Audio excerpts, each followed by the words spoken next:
తాకట్లో ఉన్న బంగారాన్ని విడిపించి ఆ రోజున మార్కెట్ ధర కట్టి మిగిలిన డబ్బును మీకు అందిస్తుంది కొమ్మూరి గోల్డ్.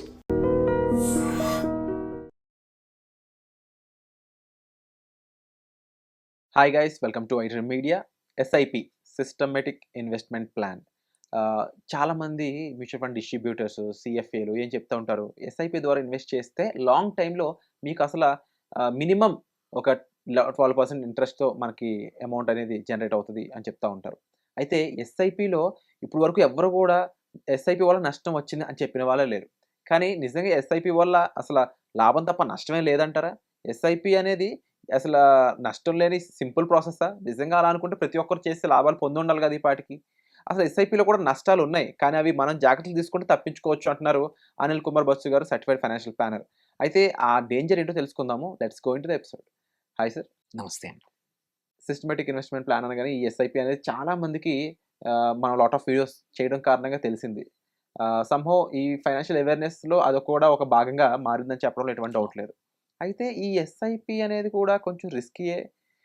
లాంగ్ టర్మ్‌లో దీన్ని మనం జాగ్రత్తగా చెక్ చేసుకోకపోతే దీనివల్ల నష్టపోతాం అనేమో మీరంటున్నారు. నేను ఈ మాట ఇప్పటి వరకు ఎవరి దగ్గర వినలేదు. మరి మీరెందుకు ఈ మాట చెప్తున్నారు? ఏ కారణం చేత చెప్తున్నారు? Yes. So, one important thing ఏంటంటే ఎస్ఐపి మామూలుగా అయితే నష్టాలు రాకూడదు. హ్మ్. బట్ ఇప్పుడు లాస్ట్ 18 నెలల నుంచి కానీ, ఆర్ ఇంతకుముందు డౌన్ టైం ఉన్నప్పుడు చూసినా గానీ, చాలామంది ఇన్వెస్టర్స్ ఏంటంటే ఎస్ఐపి అని భయపడే వాళ్ళు కూడా చాలామంది అయిపోయారు. ఎందుకంటే వాళ్ళ స్వయం కృతాపరాధం ఆర్ కొన్ని తప్పులు చేయడం వల్ల. సో, జనరల్‌గా SIP is built in a such way, మీరు లాంగ్ టర్మ్ ఇన్వెస్ట్ చేస్తే ఎప్పుడు నష్టాలు రావు. బట్ కొన్ని సార్లొస్తాయి. ఎందుకు? ఏం చేస్తే వస్తాయి అనేది చెప్తాను. ఫస్ట్ థింగ్ ఒక్కటి పక్కా ఏంటంటే, మీరు ఓపిక ఉండకపోవడం. మార్కెట్స్ ఎందుకంటే ఎస్ఐపిలో డబ్బులు పోవడం అనేది impossible if you stay long. కానీ చాలామంది చేసే తప్పేంటి? మార్కెట్స్ డౌన్ అయినప్పుడు ఎస్ఐపి ఆపేస్తారు. పాజ్ నొక్కేస్తారు. క్యాన్సెల్ చేస్తారు. విత్‌డ్రా చేస్తారు. పర్పస్ ఏంటి? దీని పర్పసే rupee cost averaging.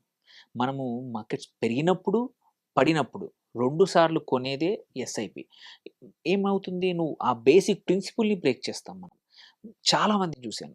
Direct investors or even app, ఇప్పుడు ఈజీగా యాప్‌లొచ్చాయి కాబట్టి ఈవెన్ డిస్ట్రిబ్యూటర్‌లకు చెప్పకుండా, అడ్వైజర్స్ చెప్పకుండా కూడా మేము నెలకి 50,000 చేస్తున్నాం, మార్కెట్ పడిపోతుంది, 50,000 ఎందుకు ఫ్రెష్‌గా ఇన్వెస్ట్ చేయాలి, పెరిగినప్పుడు చేద్దాంలే అని. సో, దానివల్ల ఏమైతదంటే ఆ రూపీ కాస్ట్ యావరేజ్ బ్రేక్ అవుతుంది. So, SIP basic principle break అయినప్పుడు ఏం జరుగుతది? నువ్వు మార్కెట్ హై ఉన్నప్పుడే పెడతా పోతా ఉన్నావు. అప్పుడు నీ యావరేజ్ యూనిట్ ప్రైస్ ఏదైతే ఉందో, బయింగ్ ప్రైస్ పెరిగిపోయింది. మార్కెట్ పడ్డప్పుడు 50,000 పెట్టావు. పెరిగినప్పుడు పెట్టావంటే మధ్యలో వచ్చేస్తుంది. అంటే రూ. 10 ఉన్నప్పుడు, రూ. 15 ఉన్నప్పుడు కొన్నావనుకో, మళ్ళీ రూ. 5 ఉన్నప్పుడు కూడా కొన్నావు. నీ యావరేజ్ ఏమైంది? రూ. 10 అయింది. మార్కెట్ రేపు ఒక 4 ఇయర్స్, 3 ఇయర్స్ తర్వాత 15, 16, రూ. 18 అయినా సరే 10-18 జర్నీ అయినట్టే. సో, నువ్వు అదే 5 దగ్గర కొనలేదు నువ్వు. నువ్వు 5 దగ్గర పడ్డప్పుడు నువ్వు పాజ్ నొక్కేసావు. అప్పుడు నీ యావరేజ్ ప్రైసింగ్ ఏమైంది? 10 + 15 అంటే 12.5 అయింది. 12.5 నుంచి 15, 17 అయితే లాభం తక్కువ. అదే నువ్వు 10, 12, 10, 15, 5 దగ్గర కొంటావు. నీ దగ్గర యావరేజ్ 10 అయింది. 10 నుంచి 18 ఆర్ 17 ఉంటే 7 లాభం పెరిగింది. సో, చాలామంది ఏంటంటే ఫస్ట్ థింగ్, ఈ మార్కెట్ పడ్డప్పుడల్లా దే స్టాప్ ఆర్ బ్రేక్. ఇది వన్ ఆఫ్ ద బిగ్గెస్ట్ తప్పు. అండ్ మొదలు ఇన్వెస్ట్ చేసేప్పుడు 6 ఏండ్లు, 7 ఏండ్లు, 8 ఏండ్లు అని అంటారు. బట్ ఒక 6 నెలలు, 8 నెలలు మార్కెట్స్ పెరగకపోతే, కనబడకపోతే ఎస్ఐపి ఆపేస్తున్నారు. అవును. సో, మొత్తానికి ఆపేస్తున్నారు. That's another this thing. So, no, ఇది మనం first thing, investment is a long term. మనం ఓపిక అనేది చాలా అవసరం. కన్సిస్టెన్సీ అనేది చాలా అవసరం ఇన్వెస్ట్‌మెంట్‌లో. SIP is supposed to be invest చేసి మర్చిపోవాల్సిన అంశం. ఎందుకంటే 5, 6 సంవత్సరాలు టచ్ చేయాల్సిన అవసరం లేదు. సో, లాంగ్ టర్మ్‌లో మనం ఎగ్జాంపుల్ తీసుకుంటే lot of people mutual funds కాకుండా ఇన్స్యూరెన్స్ ప్రొడక్ట్‌లో పెడతారు. అక్కడ ఇన్వెస్ట్ చేసి మర్చిపోతారు. That's why they create a bigger wealth. SIP కూడా అంతే. రోజు చూసుకోవడానికి కాదు. రోజు ట్రాక్ చేసుకోవడానికి కాదు. మార్కెట్ పడ్డప్పుడల్లా ఆపడం గాదు, క్యాన్సిల్ చేసుకోవడం అస్సలు కాదు. It should be longer term. That is mind set మనం మారాల్సిందే. దెన్ మార్కెట్ క్రాష్ అయినప్పుడు నేను చెప్పినట్టు అస్సలు ఆపొద్దు. ఇది సింపుల్‌గా అనిపిస్తుంది గానీ ఇట్స్ డెవస్టేటింగ్. మనం చూసాము, డైరెక్ట్ ఇన్వెస్టర్‌లు చాలామంది ఆపేశారు ఎస్ఐపిలు లాస్ట్ 1, 1 ½ ఇయర్‌లో. అదే డిస్ట్రిబ్యూటర్ ద్వారా ఇన్వెస్ట్ చేసిన వాళ్ళందరూ కూడా ఒక గైడెన్స్ ఉంది కాబట్టి అట్‌లీస్ట్ ముందే మైండ్ సెట్ ప్రిపేర్ అయింది కాబట్టి కొంచెం ముందుకెళ్ళారు. సో 3 మెయిన్ రీజన్స్ ఉన్నాయి. ఏది నష్టం, ఈవెన్ ఎస్ఐపిలో కూడా నష్టం రాకూడని ఇన్‌స్ట్రుమెంట్‌లో కూడా నష్టాలు రావడానికి కారణం ఏందంటే, మార్కెట్ ఇంకా పడుతుందేమో అనే భయం. సో, ఆ భయం ఉండకూడదని ఎస్ఐపి ద్వారా పెట్టమంటున్నాం. లంప్ సమ్ పెట్టేసేసి నువ్వు మార్కెట్ పడితే భయమవుతుందని చెప్పి ఎస్ఐపి ద్వారా పెట్టమన్నాం. సో, అది ఫస్ట్ ఆ ఫియర్ అనేది పోవాలి. మన మార్కెట్‌లో లాస్ ఆర్ ఫాల్ అనేది పర్మనెంట్ అస్సలు కానే కాదు. It's a transient thing. మళ్ళీ 4 రోజుల్లో మార్కెట్స్ రికవర్ అవుతాయి. మనం చూసాం 22,000 దగ్గరికెళ్ళింది. మళ్ళీ ఇవాళ 24,000 దగ్గరికి మార్కెట్స్ వచ్చేసాయి. So, it is not a permanent thing. Then కొన్నిసార్లు ఏమవుద్దంటే ఎమర్జెన్సీ సేవింగ్స్ లేకపోవడం వల్ల ఎస్ఐపీలు ఆపేసి విత్‌డ్రా చేయడం అనేది క్వైట్ అంటే క్వైట్ కామన్‌గా చూస్తున్నాను నా ప్రాక్టీస్‌లో. ప్రతి ఒక్కరు అంతే.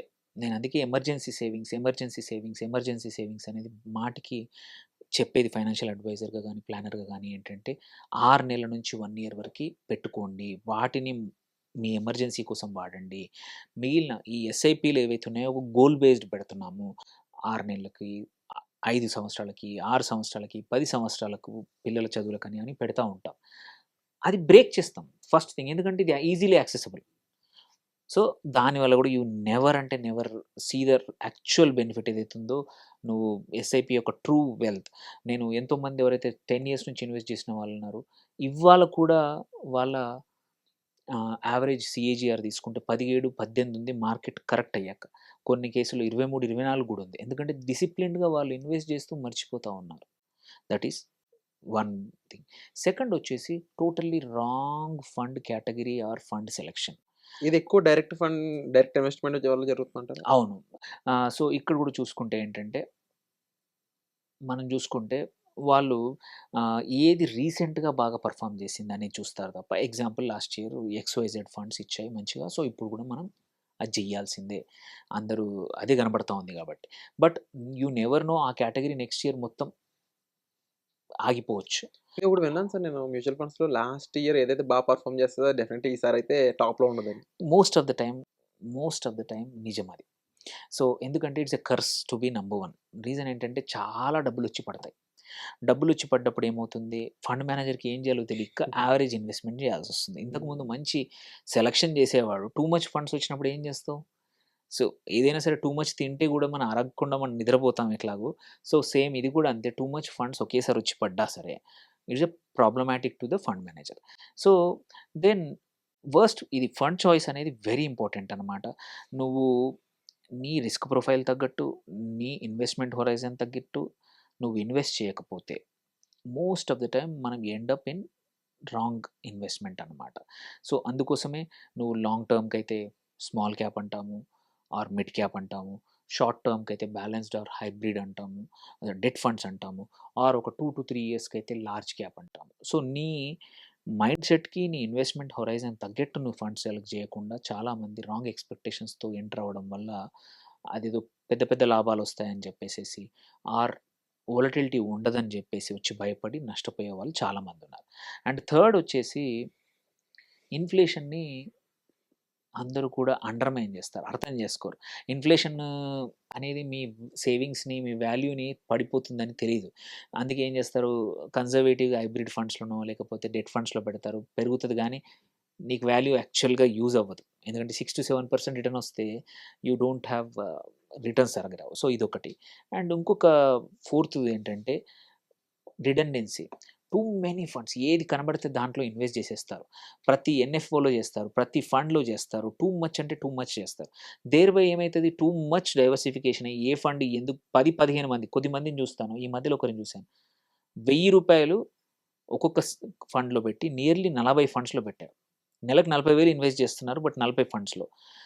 ఎటువంటి క్లారిటీ లేదు, ఏమీ లేదు. ఎందుకంటే ఏదో ఒకటి పెర్ఫార్మ్ చేస్తది కదా అనే ఉద్దేశ్యంతో అన్నిట్లలో పెట్టేసి టూ మచ్ లిక్విడిఫై చేస్తారు. అండ్ లాస్ట్ ఇంపార్టెంట్ ఏందంటే, ఎటువంటి గోల్ లేకుండా ఎస్ఐపి చేయడం తప్పు. ప్రతి ఎస్ఐపి, ప్రతి మంత్ నువ్వు పెట్టే 5,000, 10,000, 15,000 ఎంత అమౌంట్ అయినా పర్లేదు. Have a goal in mind. ఆ గోల్ ఉంటే ఏ ఫండ్ బెటర్ అనేది నీకు తెలుస్తుంది. గోల్ లేకుండా అంటే గుడ్డిలో చీకట్లో మనం రాయి వేసినట్టే అది తగలచ్చు, తగలకపోవచ్చు. ఇది అందరూ చేసేది. ఏమవుతుందంటే గోల్ పెట్టుకున్నావనుకో నువ్వు ఆపవు. విత్‌డ్రా చేయవు. సపోజ్ నువ్వు పిల్లల చదువు 10 ఏళ్ల తర్వాత నాకు డబ్బులు అవసరం ఉన్నాయి. నువ్వు దానికి తగ్గట్టు ఒక ఎస్ఐపి పెట్టావు. నెలకు ఒక 5,000 పెడుతున్నాను. సో, 5,000 పెడితే 60,000 10 సంవత్సరాలకు 6,00,000 నా దగ్గర నుంచి ఎళ్తాయి. డబ్బులు డబుల్ అయినా సరే ఇన్ని సంవత్సరాల్లో 12,00,000, 13,00,000 నా పిల్లలు హైయర్ ఎడ్యుకేషన్‌కి, ఇంజినీరింగ్ ఎడ్యుకేషన్‌కో ఏదన్నా డబ్బులొస్తాయని మైండ్ సెట్‌తో పెట్టావనుకో. అంటే you assigned a goal. Amount అదే, గోల్ అసైన్ చేసావు. సో, మార్కెట్స్ అప్స్ అయినా, డౌన్స్ అయినా ఫస్ట్ థింగ్ గోల్ పెట్టావు 10 ఇయర్స్ అని తెలుసు కాబట్టి ఆ గోలు నువ్వు టచ్ చేయవు. చాలామంది ఏంటంటే ర్యాండమ్‌గా పెట్టేసేసి దానికి అసైన్ లేకపోయేసరికి విత్‌డ్రా చేస్తారు. సో, అందుకోసం అది. సో, ఈ చిన్న తప్పులు చిన్నయే. బట్ చూస్తే చాలామంది మళ్ళీ మ్యూచువల్ ఫండ్స్‌కి రావట్లేదు. వాటిని దూషించి ఎటువంటి లాభం లేదు. ఇట్ ఈస్ మన మైండ్ సెట్. టైమ్ ఫ్రేమ్ తక్కువ పెట్టుకోవడము, ఇట్లాంటి చిన్న చిన్న తప్పులు చేయడం, రాంగ్ ఫండ్ సెలక్షన్‌లు, too many redundant funds, goal లేకుండా ఇన్వెస్ట్ చేయడము. సేమ్ లైఫ్‌కి కూడా గోల్ లేకుండా అయితే you will never be happy. ఒక మన పర్పస్ అనేది ఉండాలి. పర్పస్ అనేది ఉండాలి. సో, ఇన్వెస్ట్‌మెంట్స్ కూడా పర్పస్ అనేది వెరీ ఇంపార్టెంట్. ఇవి పెట్టుకుంటే ఎస్ఐపీలు ఆగవు. నిజంగానే వెల్త్ క్రియేట్ అవుతుంది కన్సిస్టెంటీతో. మన సిఏజీఆర్ కూడా మంచిగా వస్తుంది. అండ్ ఫండ్ పర్ఫార్మెన్స్ కూడా బాగా ఉంటుంది. రిటర్న్స్ కూడా బాగా వస్తాయి. సో, సిప్ అనేది మంచి ఇన్వెస్ట్‌మెంట్ అయినా సరే, మంచి ఇన్‌స్ట్రుమెంట్ అయినా సరే, మన మైండ్ సెట్ బాలేకపోతే అక్కడ కూడా నష్టాలు పొందుతున్నారు. It is surprising thing but that is what happening because ఈ తప్పులు చేస్తున్నారు కాబట్టి. చూసారు. And everyone should aware about these things అన్నమాట. ఎందుకంటే ప్రతి ఒక్కరు ఈ రోజుల్లో చూసుకున్నట్లయితే ఇన్ఫ్లేషన్ కన్నా కొంచెం ఎక్కువ సంపాదించకపోతే ఫ్యూచర్ అనేది సేఫ్‌గా, సెక్యూర్‌గా లేని సిట్యుయేషన్‌లో అయితే ఉన్నారు.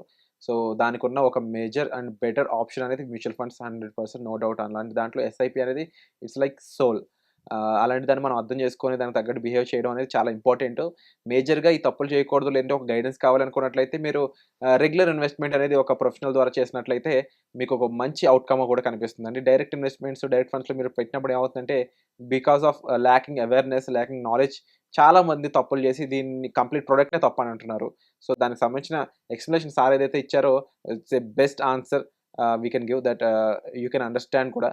సో, ఈ ఎపిసోడ్ మీకు ఎలా అనిపించిందో కామెంట్ సెక్షన్‌లో మెన్షన్ చేయండి. ఒక ప్రొఫెషనల్ అడ్వైస్ కోసం అయితే సార్ మీరు సంప్రదించొచ్చు. Thank you so much. Thank you. And for more videos, Please subscribe to iDream. Please subscribe to iDream. Please subscribe iDream. And please subscribe to iDream. For more videos, subscribe to iDream. please like, share and subscribe to the channel. Congratulations, iDream. subscribe to iDream. Subscribe to iDream. So subscribe to iDream Media.